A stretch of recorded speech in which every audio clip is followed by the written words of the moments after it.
casa.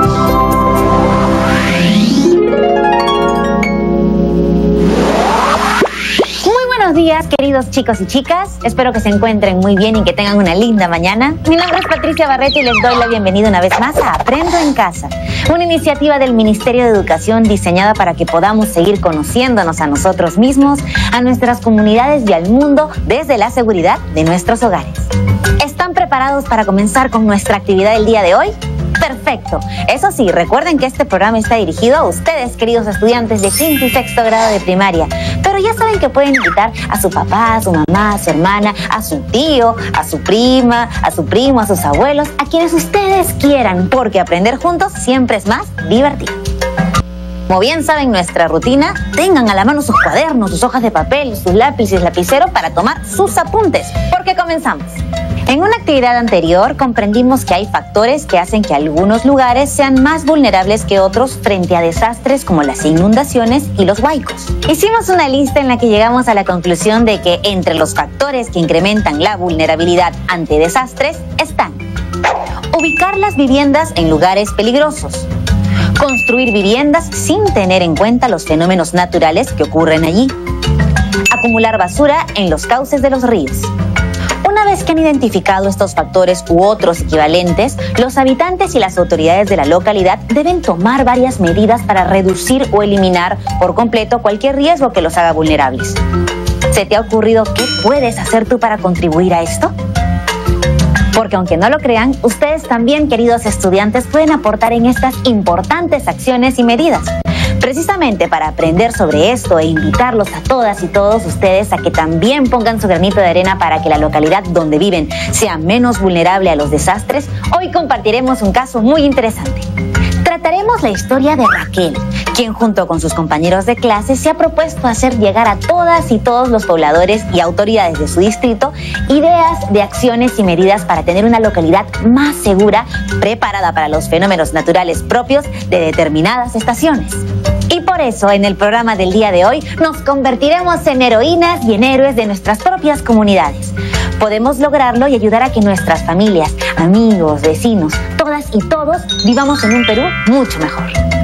Entonces, en otras palabras, nuestro reto del día de hoy es proponer acciones que podamos realizar para reducir la vulnerabilidad frente a posibles desastres. Como saben, esta es una de las actividades que nos conducirá hacia la conclusión del gran reto de estas 2 semanas: crear un juego didáctico sobre las estaciones del año. Hagamos un breve recuento de todo lo que hemos hecho hasta ahora para crear nuestro juego. Descubrimos a lo largo de 2 sesiones por qué se producen las estaciones del año. Hicimos matemática a partir de actividades asociadas con algunas estaciones del año en 2 oportunidades. E identificamos qué factores pueden aumentar los riesgos de posibles desastres en nuestras comunidades durante determinadas estaciones.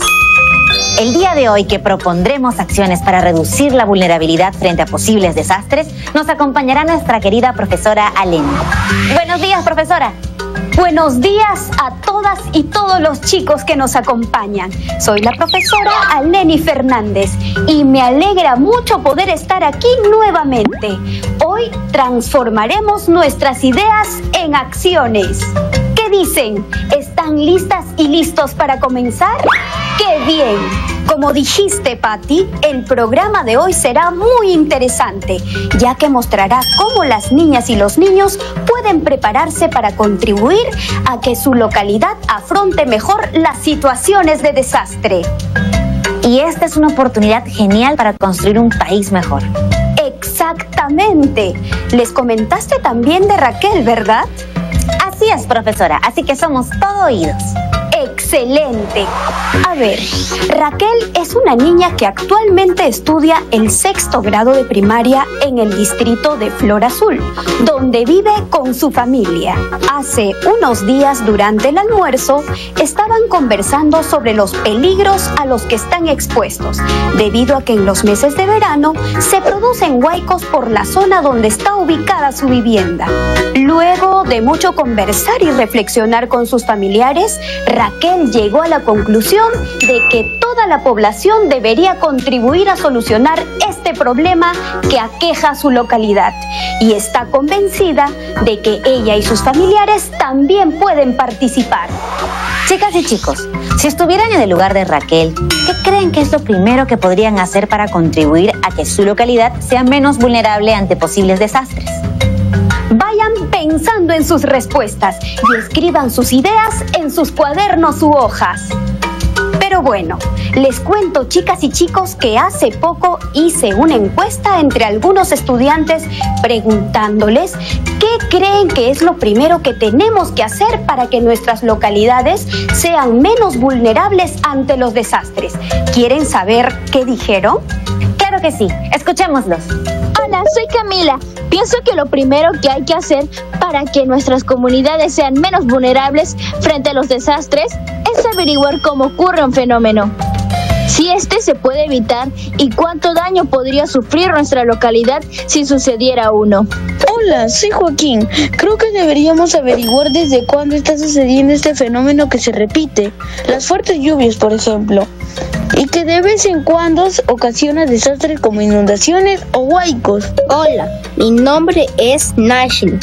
Me parece que para que estemos más preparadas y preparados en nuestras localidades, por si sucede algún desastre, debemos promover que toda la población participe, ya que los desastres nos afectan a todos. ¡Qué interesantes respuestas!, ¿verdad? Los aportes de Camila, Joaquín y Nashley nos sirven mucho. Pero hay uno que me gustaría mencionar especialmente, el de Nashley. Es importante hacer notar a la población que los desastres no son un asunto privado, sino un asunto público.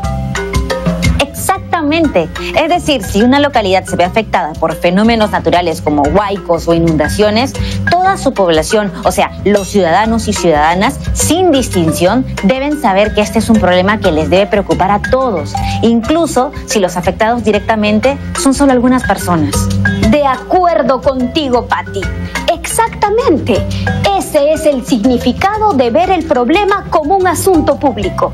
Los asuntos públicos comprenden necesidades, problemas, carencias que afectan a una población y vulneran sus derechos. Entonces, la vulnerabilidad frente a desastres que presenta Flor Azul, el distrito donde vive Raquel, es un asunto público, porque es un problema que está afectando los derechos de sus habitantes. Recordemos que tener una vivienda es un derecho de todas las personas y que la vivienda de la familia de Raquel y las de otras familias se vieron afectadas cuando Flor Azul se inundó, como vimos hace un par de actividades. ¿Ustedes se acuerdan? Y esto hizo que se quedara sin techo por un buen tiempo. Muy buena anotación, Patti. Entonces, el primer paso que las niñas y niños pueden dar para que puedan contribuir a que sus localidades sean menos vulnerables frente a los desastres es darse cuenta de que este problema es un asunto público. Por tanto, no deben ser indiferentes y más bien deben motivar a sus familiares a participar en su solución. Sí, todas y todos debemos formar parte de la solución. Te veo muy comprometida, Patti. Muchísimo, profesora. Ya quiero que nos enseñe cuál es el segundo paso. ¡Excelente! Te cuento, el segundo paso es indagar y procesar información para entender el asunto público.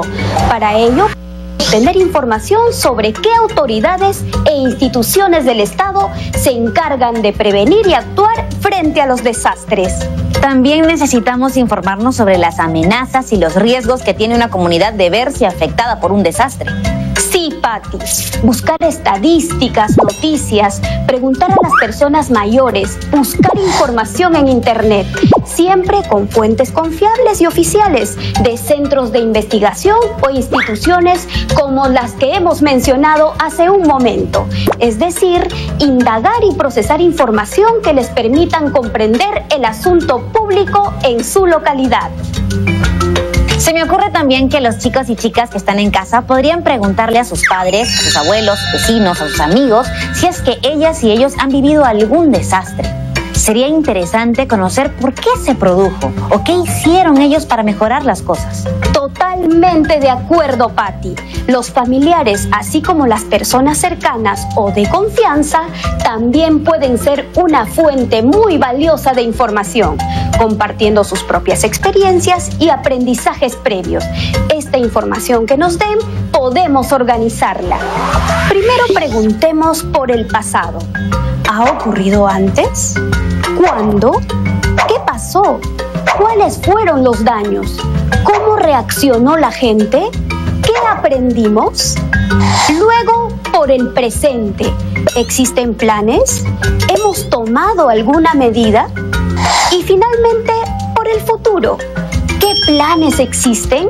¿Qué haríamos en caso suceda? Profesora, ¿qué tal si para reforzar este segundo paso compartimos las participaciones de sus estudiantes? Es una muy buena idea, Patti. Vamos a escucharlos muy atentos.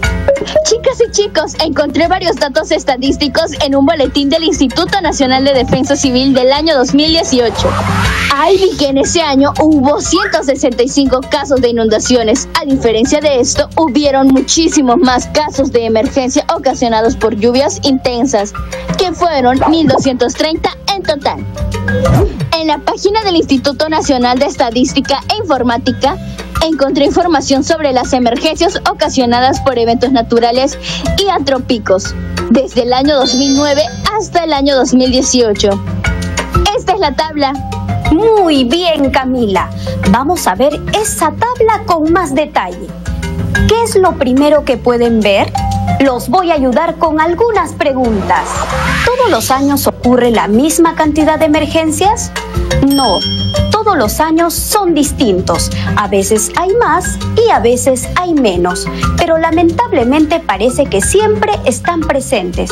Por ejemplo, en algunos años llueve más y en otros podemos tener sequías. ¿Cuáles son las emergencias más frecuentes? Entre fenómenos naturales están las bajas temperaturas y las lluvias fuertes. Entre las emergencias producidas por los humanos están los incendios con más de 1000 al año en nuestro país. Por eso es tan importante la prevención. Sigamos ahora con lo que tiene que decirnos Nash. Hola de nuevo.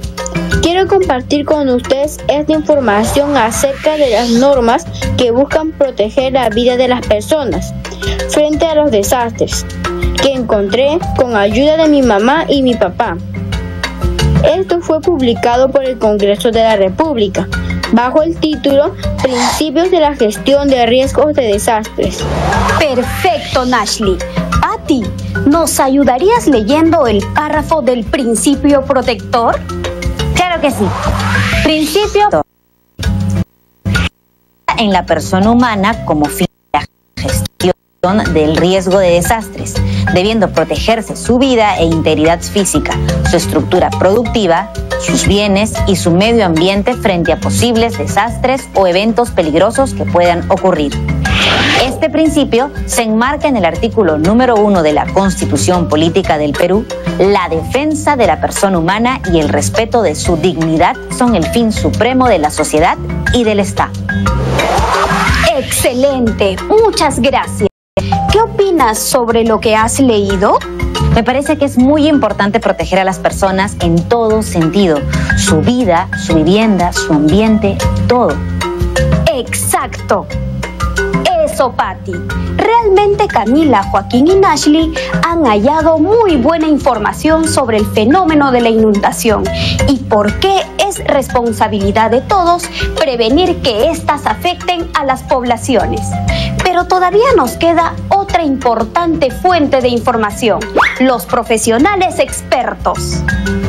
Genial. ¿Nos va a presentar un especialista, profesora? Exacto. Pero antes necesitamos una pausa. Uy, ya. Solo unos minutitos y volvemos. Los estoy viendo, ¿ah? Ya regresamos. No se vayan.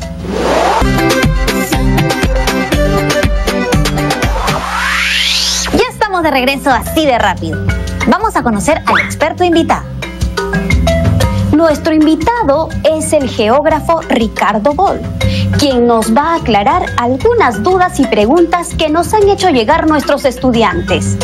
Aquí vivamos. ¿Por qué no se puede prevenir los desastres si ya sabemos que es probable que ocurran durante determinadas estaciones del año? Hola, me preguntan si es posible prevenir un desastre. La respuesta es una respuesta compleja. Podríamos decir sí, podríamos decir no.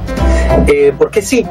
Bueno, lo primero que sucede es que tenemos un montón de científicos, un montón de centros de investigación estudiando la naturaleza, y entonces entendemos algunos fenómenos que pueden resultar peligrosos, pero no necesariamente sabemos cuándo van a ocurrir ni qué tan grandes van a ser. Pero además de esto, no siempre estamos preparados, y ese es el principal problema. No siempre sabemos cómo enfrentarlo, no siempre estamos suficientemente organizados, no siempre las instituciones saben responder a este desastre. ¿Cómo puede prepararse la población para ser menos vulnerable ante los fenómenos naturales y prevenir desastres? Me preguntan cómo debemos prepararnos. Lo primero que tenemos que hacer es estar informados, y muy informados. Si nosotros no entendemos el fenómeno que estamos enfrentando, nunca nos vamos a preparar adecuadamente. Tenemos que entender cómo funciona un terremoto, cómo funcionan las lluvias, cómo se crea un huaico, cualquier fenómeno, por ejemplo un incendio, cómo se esparce. Si no, no podemos luchar adecuadamente contra estos peligros.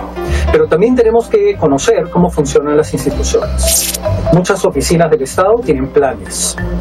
Tenemos planes de prevención de riesgos, de gestión de riesgos. Tenemos que conocerlos. Por ejemplo, los colegios deben de tener planes de gestión de riesgo y tenemos que participar activamente de ellos. Un último punto es que hay normas para prevenir justamente ese desastre. Tenemos que seguir las normas. Las normas están ahí para protegernos, para ayudarnos a superar posibles peligros. Tenemos que seguir las normas. Para eso han sido creadas. ¿Qué autoridades son responsables de tomar medidas preventivas ante los fenómenos naturales que podrían causar desastres? Me preguntan cuáles son las instituciones o las autoridades encargadas de la prevención de un desastre. Lo primero que te puedo decir es que son todas, pero empecemos por el comienzo. En el colegio, por supuesto, los directores. Los colegios, las escuelas deben de tener un plan de gestión de riesgos, que deben de conocer los alumnos, los padres de familia y los profesores. Pero también podríamos decir que las municipalidades. El alcalde es el que preside el Comité de Defensa Civil. Y las municipalidades también deben de tener un plan de gestión de riesgos. Además, por supuesto, están los ministerios. Por ejemplo, y sobre todo, el Ministerio de Vivienda, que es el que se encarga de poner las normas para la construcción de casas, edificios. ¿Conoces casos exitosos en los que se haya logrado disminuir la vulnerabilidad y se haya evitado un desastre? ¿Nos puedes contar alguno? ¿Qué casos exitosos de gestión de riesgos existen? En realidad no son tanto como quisiéramos.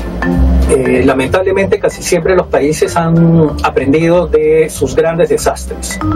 Algunos ejemplos son Japón o México, que incluso han logrado prevenir por unos segundos un terremoto. Y entonces las personas son avisadas y pueden prepararse con unos segundos de anticipación. También tenemos sistemas de alerta temprana, por ejemplo, para lluvias. Entonces, si llueve en la sierra, le avisan a la gente que está en las partes más bajas que podría haber un huaico, que los ríos podrían desbordarse o que podemos tener grandes lluvias. El sistema de meteorológico nos avisa qué es lo que podría estar pasando dentro de unos días. También tenemos sistemas de alerta temprana que nos avisan qué es lo que va a pasar con la atmósfera o con el mar. Gracias a eso podemos prepararnos para un posible fenómeno del Niño o para lluvias que podrían crear desbordes de ríos o sequías o friajes. ¿Qué podemos hacer las niñas y los niños para participar en las medidas preventivas? ¿Qué pueden hacer las niñas y los niños para prevenir un desastre? Lo primero que hay que hacer es participar de los planes, conversar con la familia, de repente preguntar a los mayores qué desastres hemos tenido en la comunidad, cómo los resolvimos, qué haríamos en un caso de un desastre. pero lo más importante es que estudiemos. Por ejemplo, podemos estudiar todos los cursos de ciencias naturales y cuando terminemos el colegio, tal vez podríamos estudiar carreras vinculadas a las ciencias naturales, como por ejemplo geografía, biología, física, química o geología, y entonces entender cómo funcionan los fenómenos naturales que podrían ser peligrosos.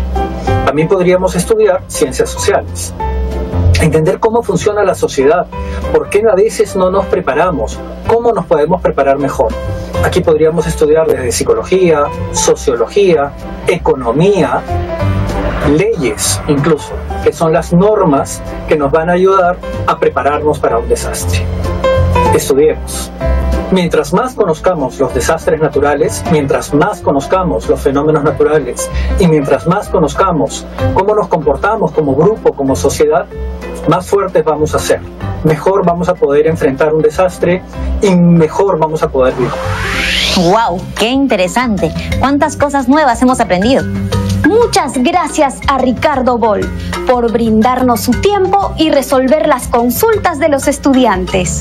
Con toda la información obtenida y todos los datos adicionales que puedan hallar, chicos y chicas, ustedes ya pueden comprender mejor el problema de la vulnerabilidad ante un fenómeno natural que se presenta en su localidad. Recuerden que solo comprendiendo bien el problema y teniendo información confiable, podremos elaborar propuestas que nos ayuden a reducir la vulnerabilidad frente a los posibles desastres.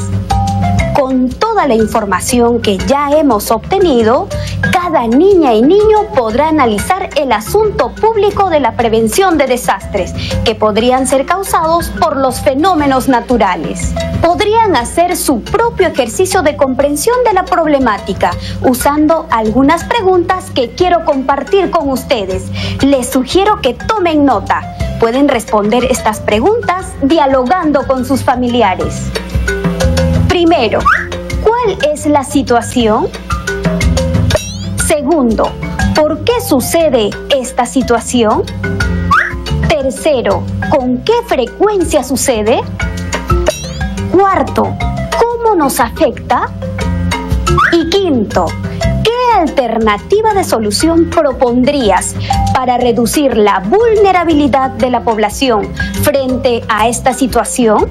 Aprender de este tema nos va a servir muchísimo para crear nuestras propias propuestas de prevención o conversar y comentar sobre el tema con otras personas de la comunidad. De hecho, algo que me hace pensar esto es que creo que esa debería ser una práctica cotidiana en nuestras vidas cuando queremos opinar sobre algo. Primero, informarnos bien para opinar y proponer. Estoy completamente de acuerdo. Vamos entonces a dar otro paso para construir la propuesta a partir de la información. Para ello escucharemos un diálogo entre Raquel, nuestra amiga de Flor Azul, Camila, Joaquín y Nashley, quienes tuvieron una reunión virtual para construir una propuesta conjunta con el objetivo de prevenir los daños causados por las inundaciones en Flor Azul. Yo creo que Raquel podría elaborar afiches con mensajes para convencer a las personas que viven en Flor Azul de no tirar basura al río. Buena idea. Incluso podrían colocar los afiches al lado del puente. Así cuando la gente llegue al puente a tirar la basura, los leerán y al final decidirán no tirarla. Yo también pienso que es una buena idea dar mensajes a los demás para que no tiren basura al río. Pero creo que no es bueno que salgan de casa a pegar carteles. ¿Es cierto? Tienes razón. ¿Qué propones? Que más bien para ayudar a evitar que vuelva a ocurrir una inundación en Flor Azul, igual elaboren mensajes para que la gente no tire la basura al río, pero que los adultos de cada familia los compartan vía mensajes de texto con sus vecinos o en las redes sociales. ¿Qué piensas de eso, Raquel? Gracias a los tres por sus comentarios y propuestas. Sí, me parece una buena idea escribir mensajes de este tipo y que mis padres los envíen a través de sus celulares. Es mejor no salir. Denme un ratito. Lo voy a anotar para que no se me olvide. Genial, Raquel. me gustaría darte otra idea, que junto con tus padres vayan a la municipalidad de Flor Azul y averigüen cuáles son los planes que tienen para prevenir posibles inundaciones. Sí, y si descubren que no hay ningún plan en este momento, pueden pedir a las autoridades que elaboren uno, incluso planteando sus propias sugerencias. ¡Qué buena idea! Me parece que podría funcionar, pero ¿cómo podemos saber si la municipalidad tiene un plan sin tener que ir hasta allá? La verdad es que preferimos no salir de casa. Pues en ese caso, puedes pedirles a tus papás que entren a la página web de la municipalidad. Es verdad. Gracias. Lo haré. Les diré a mi mamá y a mi papá que pidan a las autoridades de nuestro distrito información sobre el plan de prevención, o que les soliciten que hagan uno, si no lo tienen. Espero que te hayan servido nuestras recomendaciones. Muchísimo. Gracias por todo, Camila, Joaquín y Nashley. Creo que ya tengo una propuesta que puedo realizar con mi familia para contribuir a evitar el riesgo de inundaciones aquí en Flor Azul. ¿Y saben qué es lo que más me gusta? Que ahora siento que soy una ciudadana más informada y responsable. Estoy segura de que en casa, las chicas y los chicos que nos ven han tenido muchas más ideas que pueden comentar con sus familiares, compañeros y docentes para ir mejorándolas e implementándolas de manera segura. Y espero que todas y todos en casa se comprometan a desarrollar sus propias propuestas. Por ahora ha llegado mi momento de despedirme. Les agradezco mucho por su atención y por seguir esforzándose por aprender cada día. Nos vemos pronto. Chao, profesora, gracias por todo. Chicos y chicas, ha sido realmente muy bonito escuchar las participaciones de hoy y acompañarlos en esta actividad. Ahora, después de todo lo que hemos escuchado de sus compañeros y compañeras, ha llegado el momento de hacer su propio proceso desde casa. Esto es lo que harán: identificar si hay algún fenómeno natural que implica riesgos y que podría generar posibles desastres en su localidad y explicar por qué esto es un asunto público. Obtener información sobre esta situación en diversas fuentes confiables, como la página web del CENAMI, la municipalidad de la localidad donde viven, preguntando a sus familiares y otras de confianza sobre cómo ven el problema. Definir la problemática respondiendo a las preguntas que nos enseñó la profesora. Primero, ¿cuál es la situación? Segundo, ¿por qué sucede esta situación? Tercero, ¿con qué frecuencia sucede? Cuarto, ¿cómo nos afecta? Y quinto, ¿qué alternativa de solución propondrías para reducir la vulnerabilidad de la población frente a esta situación? Finalmente, con toda la información recogida y con el análisis de la situación, podrán proponer acciones que ustedes y su familia puedan realizar para reducir los riesgos frente a posibles desastres en su localidad. Cada vez tenemos más y más recursos para lograr el gran reto de estas semanas, que es crear nuestro juego didáctico sobre las estaciones del año para aprender y pasar momentos divertidos en familia. Hemos llegado al final del programa. No se olviden compartir esta información con sus profesores, con sus compañeros y compañeras, así como guardar sus apuntes y actividades en sus portafolios. Y luego, antes de seguir con sus actividades del día, nunca olvidarse lavarse bien las manos con agua y jabón por lo menos 20 segundos. Mañana nos vamos a volver a encontrar a la misma hora para seguir aprendiendo. Hasta entonces, pasen un lindo día. Chao.